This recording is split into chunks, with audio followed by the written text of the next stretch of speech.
Olá pessoal, damos início a um novo episódio do podcast da Ralphus Press. Dessa vez vou falar de um tema que me veio à cabeça observando aí essa série recente Chernobyl, né? Chernobyl, enfim, que tem uma série de características relacionadas a uma visão política um pouco datada, né? Isso é uma pena porque por conta de uma politização nova, recente, né, na sociedade, enfim, na, entre direita e esquerda, uma espécie de ressurgimento da Guerra Fria em novos termos, com novas potências, mas que de certa forma são as mesmas potências com reconfigurações econômicas, militares, Rússia, Estados Unidos, China, né, Europa. Esses conflitos configuraram uma espécie de nova Guerra Fria. E nessa Guerra Fria, os avatares da Guerra Fria anterior são recuperados. Então, na série Chernobyl, de certa forma, existe me parece uma associação do regime soviético sempre ao mesmo regime soviético, né? Quer dizer, é como se no período que o regime soviético existiu, de 7 décadas e pouco, né, quase 8 décadas, não tivesse havido oscilações, mudanças estratégicas, oscilações também em termos de liberdade de expressão, de liberdade de associação, a aplicação de repressão política em camadas e níveis diferentes, e também a partir de um processamento ideológico diferenciado, não é? Quer dizer, uma grande diferença entre o KGB, a NKVD, o GPU e as tchecas, né, no início do regime.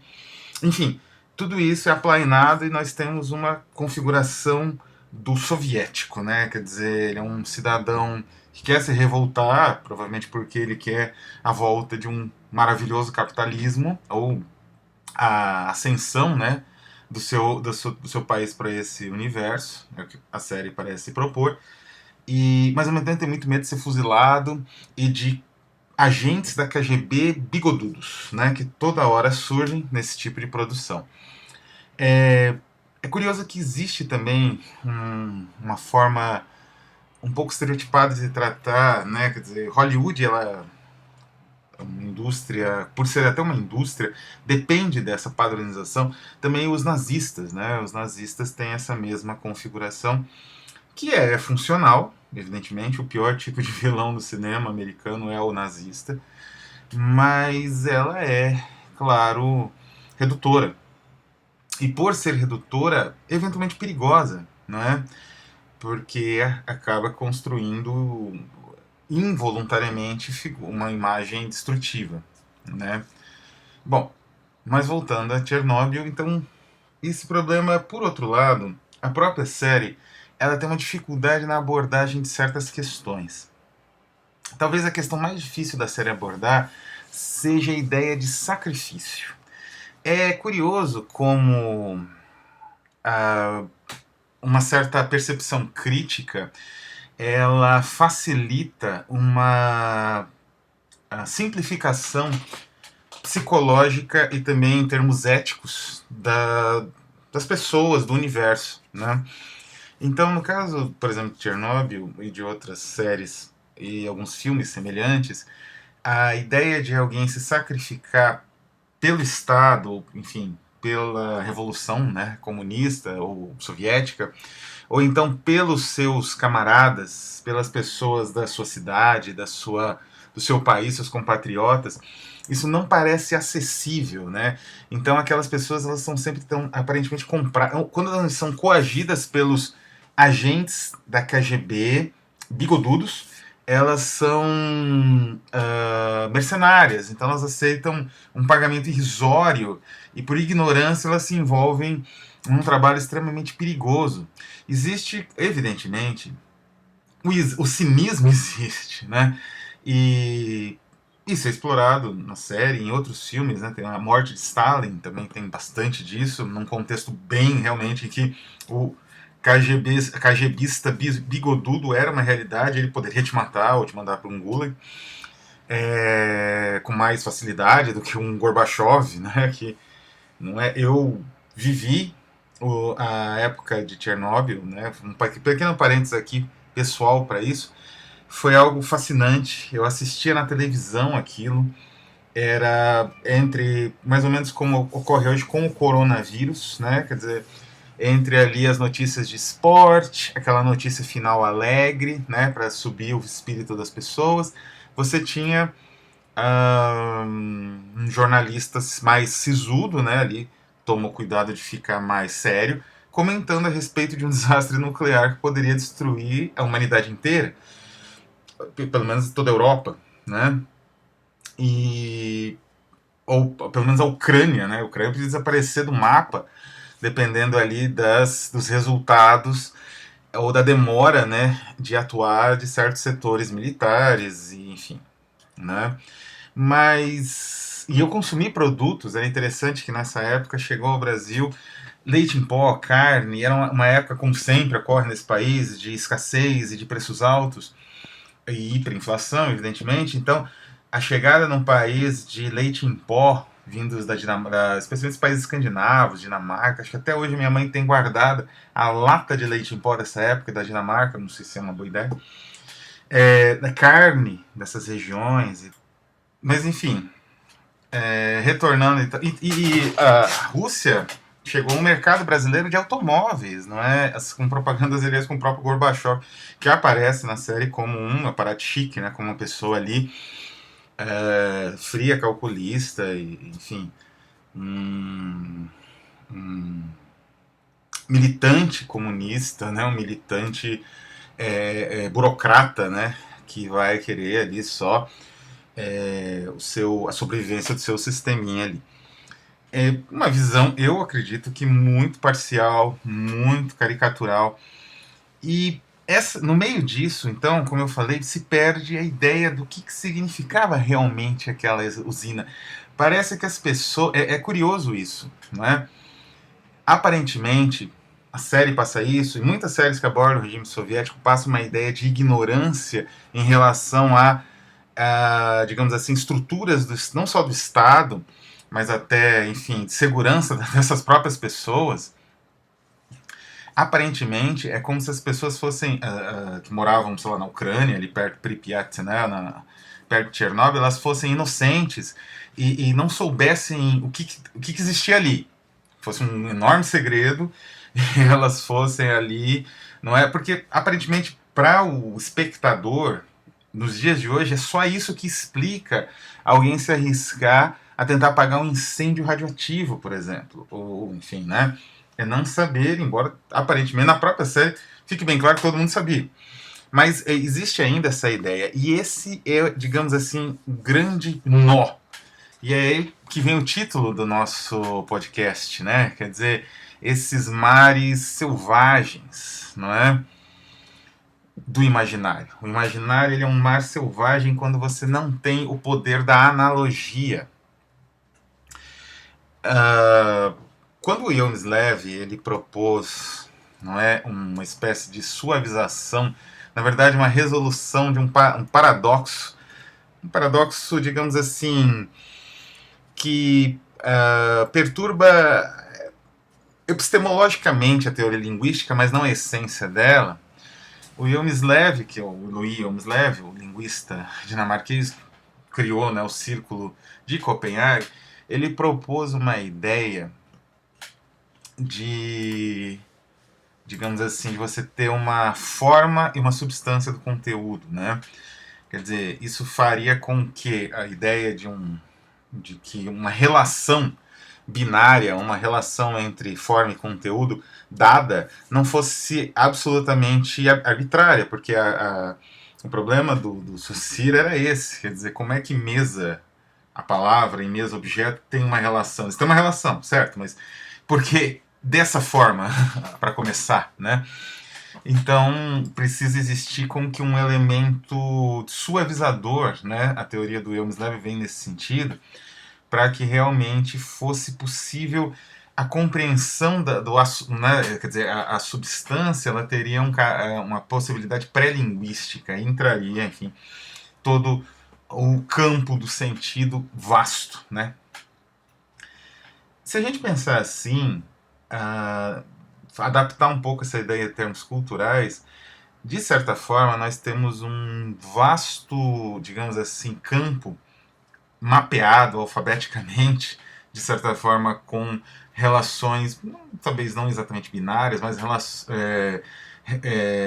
relações de proximidade, de aproximação, de fusão de diversos de elementos diferenciados, que resultou no nosso imaginário. Então, eventos históricos, às vezes ocorrências culturais, às vezes referências culturais, prenunciam de certa forma ou de uma maneira se relacionam com certos eventos históricos e isso constrói esse nosso continente, vamos dizer assim, que é o imaginário, mais concreto, mais sólido, não é? Mesmo ocorrências, digamos assim, inéditas na história da humanidade, como o Holocausto, não é? Isso nunca existiu. De certa forma, eles tiveram algumas antecipações, não é? Que permitiram tanto às vítimas quanto aos advogados, promotores, historiadores posteriores, mais ou menos entender aquilatar aquilo através de um arcabouço relacional, digamos assim, que pode ser, né, tanto histórico. Então, no caso do Holocausto, você pode refletir a respeito do que aconteceu com os armênios ou do que aconteceu no Congo belga. Não é a mesma coisa, evidentemente, mas existe, ou principalmente o que aconteceu na Inquisição Ibérica, não é? E durante muito tempo, durante aí a perseguição aos judeus em várias partes da Europa, não é exatamente a mesma coisa, evidentemente, mas especialmente a Inquisição Ibérica, ela tem uma proximidade mais ou menos direta, se não direta, ela antecipa muita coisa da atitude do Hitler, em muitos sentidos, da atitude dos nazistas, e isso é importantíssimo para um estudioso. Da mesma forma que em ficção, não é? Existe ah, várias ficções que, de certa maneira, não anteciparam o Holocausto, mas tentam entender a possibilidade de um extermínio em larga escala, né? Do que moveria alguém a cometer um tipo de crime desses, né? Especialmente, por exemplo, a ficção de H.G. Wells. Ela trabalha esse aspecto de várias prismas, de vários ângulos diferentes. O próprio Wells, curiosamente, ele chegou a entrevistar um dos primeiros exilados poloneses que trouxe as informações do que era um campo de extermínio e duvidou da existência, né? Ele não conseguia acreditar naquilo, provavelmente, embora uma parte da ficção dele trabalhe com uma ideia de extermínio, ele não conseguia fazer o salto dessa ficção para a realidade, o salto exegético, interpretativo, enfim. E ele acabou parando ali, né? Aquilo para ele era demais, digamos assim. Para uma pessoa que nasceu no século XIX, evidentemente. Mas existem, então, essas relações possíveis, né? Elas não são explicativas, elas são, como eu falei, elas vivem no continente do imaginário, constituem a terra firme do imaginário, não é?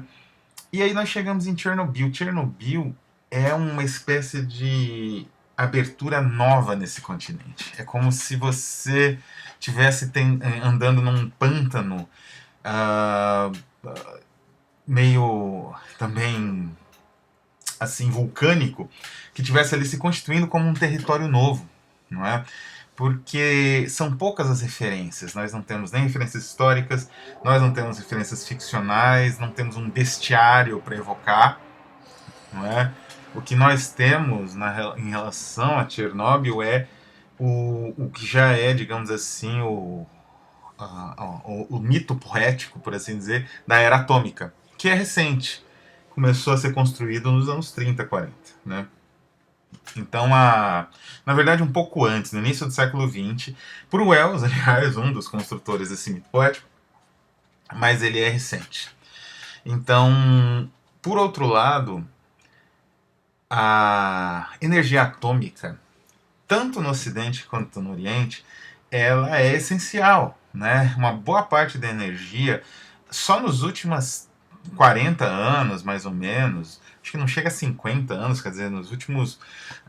A vida de uma pessoa aí que tem uma idade como a minha, uma idade, né, tá no meio da vida, não é uma pessoa de meia idade, surgiu, digamos assim, as propostas de alternativas energéticas para o globo, e a ideia de que seria interessante parar um pouco a produção, quer dizer, não precisa produzir tanto, não precisa de tanta energia, não precisa de tanta, né, poder enfim, gerador de energia nesse planeta. Você não precisa destruir todos os rios hidrelétricos ou poluir tudo com termoelétricas e tal.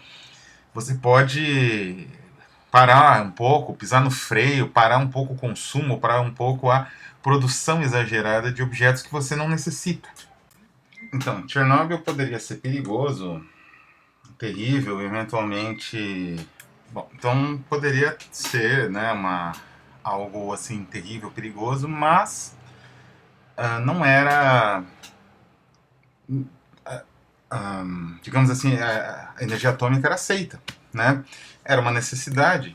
A indústria precisava crescer, o homem precisava chegar no espaço, o homem precisava sair da órbita do sistema solar, o homem precisava colonizar o planeta inteiro, descobrir o que tem no fundo dos oceanos, enfim. A, a, as usinas atômicas são o ápice de uma visão positivista da realidade que ainda é muito forte e que essa visão impulsionou o mundo para um beco sem saída, não é? E aquelas pessoas, né, então, que estavam vivendo em Chernobyl ou que enfrentaram fogo e tal, elas não faziam aquilo por mera ou exclusiva coragem. Elas faziam aquilo porque era a única maneira, digamos assim, de reagir àquilo, né? E a aceitação do horror que significava a energia atômica, né, diante da fragilidade dos recursos humanos e mesmo da vida biológica, né? Tudo que é biológica, a energia atômica pode lacerar. Era um efeito colateral. Então, muitas pessoas ali, de certa maneira, aceitavam aquilo como necessário, né? Independente até da carga ideológica, porque essa carga ideológica era a mesma no Ocidente. De uma outra forma, né, mais sutil talvez, ou com diferenças estruturais e discursivas, mas é a mesma.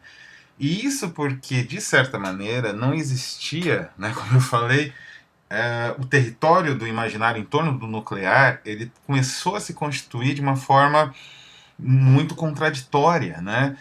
E, de certa maneira, sem esse aspecto mais crítico, ou pelo menos mais que possibilitasse uma relação negativa com esse universo, né? Como você não tinha isso, você cumpria a sua função, né?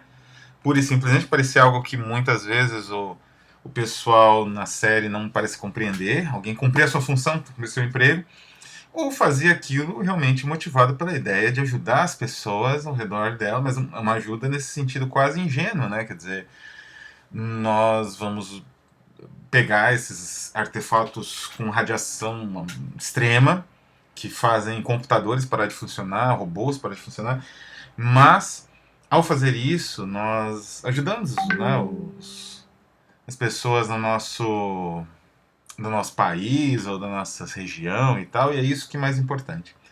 Não é independente aí dos rublos, independente de algo que não é nem mencionado na série, que é os liquidadores, de onde eles vinham, né? Isso não é mostrado, e também que eles aceitavam trabalhar só para não voltar para o Afeganistão, né? Era pura e simplesmente uma forma de não voltar, né, para aquela guerra também terrível. Então eu vou falar aqui de duas obras escritas, né, que trabalham Chernobyl de uma maneira muito mais interessante e crítica. A primeira delas chama-se, que é a mais recente, mas não tão recente assim, de 2000. Chama-se Le Sarcophage. Né? Le Sarcophage é um projeto, na verdade,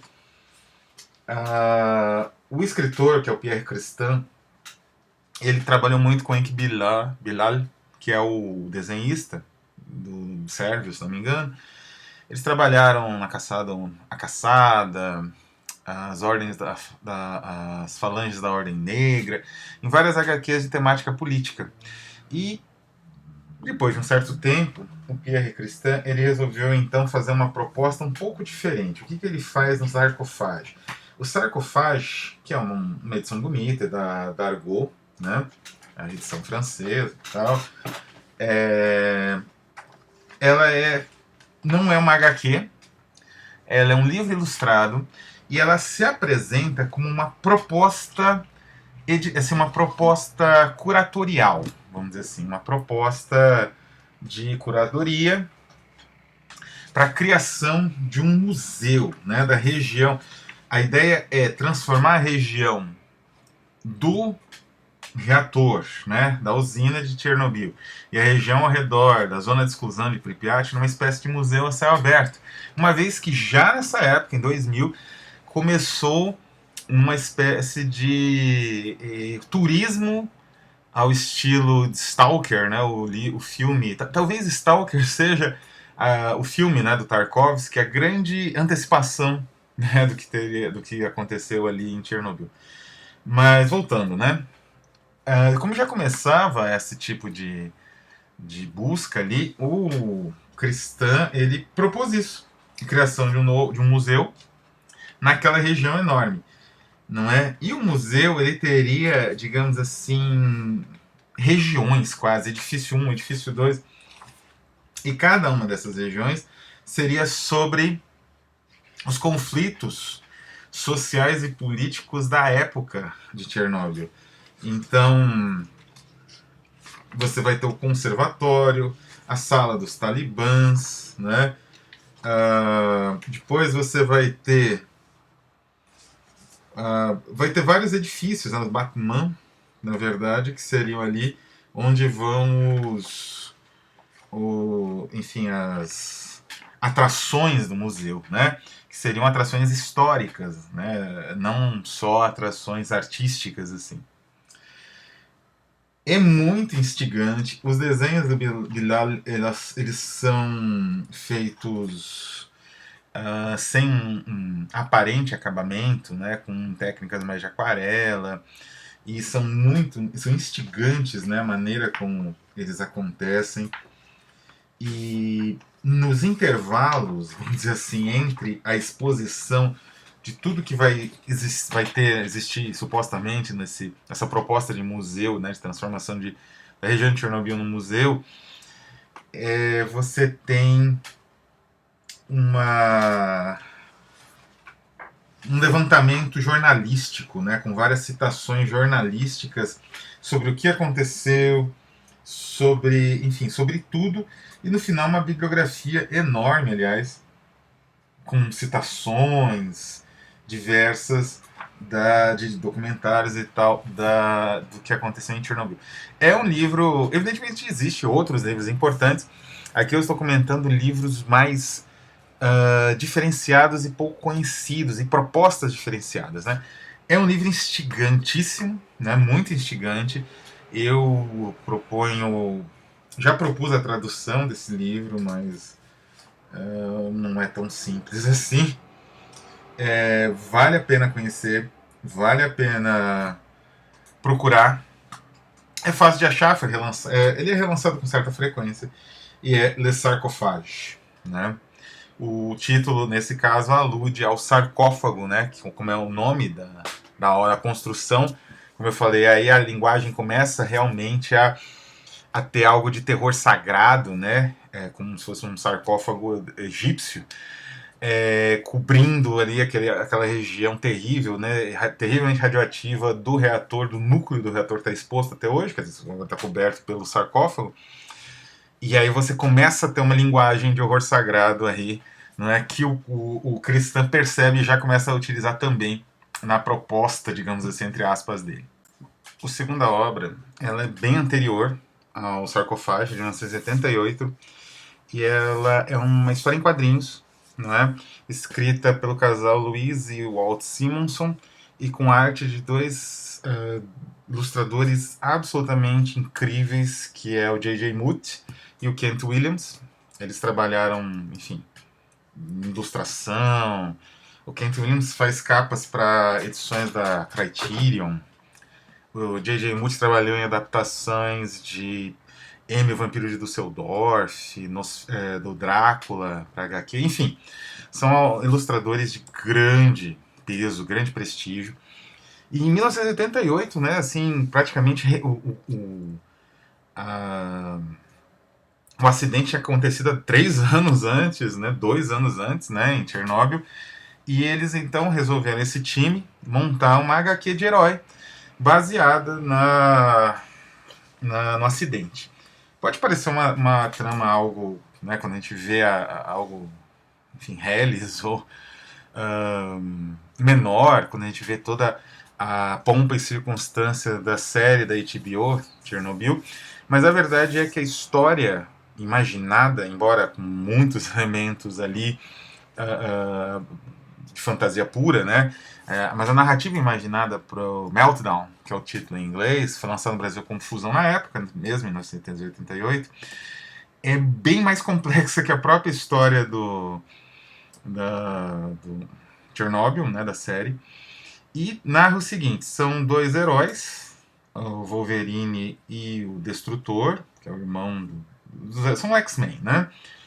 O Destrutor seria o irmão do Ciclope e tal, que tem um poder mais ou menos atômico também. E esses dois personagens, a história começa no México, eles encontram um grupo de terroristas russos no México, e na caçada, né, do motivo desses terroristas estarem tentando acabar com eles e tal, eles vão descobrindo uma trama relacionada ali à destruição de Chernobyl, né, por um grupo que gostaria de derrubar a Glasnost, a Perestroika, né, as propostas políticas do Gorbachev, e voltar a algo duro, algo mais no esquema do stalinismo, que são os personagens que estão numa espécie de hospício, né? Tudo nessa narrativa, a ilustração, existe uma grande tendência de você esquecer a história e ficar olhando essas ilustrações incríveis, né? Digamos assim, a arte, a narrativa sequencial é impressionante. Mas existe uma série de elementos curiosos na estruturação, né?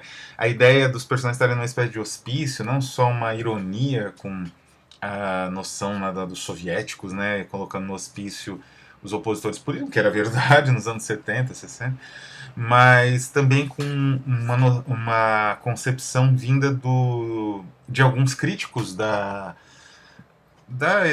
não só da guerra atômica ou da Guerra Fria, mas da própria noção da ciência, né, daquilo que eu mencionei, né, da ideia de que você precisa de energia, você precisa de produção, e o cientista estimulando isso, e ele mesmo lutando para construir reatores maiores, mais poderosos, mais potentes, que é os físicos do Dürrenmatt, do Friedrich Dürrenmatt, que é um grande escritor, acho que suíço, se não me engano, e que ele coloca a necessidade dessa visão do físico ser, daquele que ele representa essa visão, né, ser internado num manicômio. Então, inclusive, o Mário Schemberg, o físico brasileiro, o grande físico brasileiro, que faz a introdução desse livro, dos físicos, ele reclama dessa visão, né, de internação no manicômio, né, dos físicos por conta dessa digamos, obsessão, né, na construção daquilo que não é exatamente útil, nem sempre para a humanidade. Enfim, Meltdown é uma obra incrível, né? Vale a pena procurar. É uma obra de ficção pura, né? Que trabalha quase uma fantasia, né? Tem uma luta dentro do reator, num reator RBMK, semelhante ao de Chernobyl, mas em outro lugar, né? Na história lá, na Índia, se não me engano. Então os personagens estão dentro do reator e tal, mas independente disso, desse aspecto fantasioso, é uma narrativa extraordinária. Uma pena que nunca mais foi relançada no Brasil. Existe versão digital em inglês na Comixology, né? E vale a pena realmente ser conhecida. Bom, vou ficando por aqui. São reflexões assim que eu faço sem, digamos assim, um controle. Eu vou pensando, eu vou refletindo e vou falando. A ideia é dialogar, se alguém está disposto a isso, né? Se existir a possibilidade, eu gostaria bastante de conversar sobre isso, sobre essas questões que eu postulei. Vou ficando por aqui, então, até a próxima.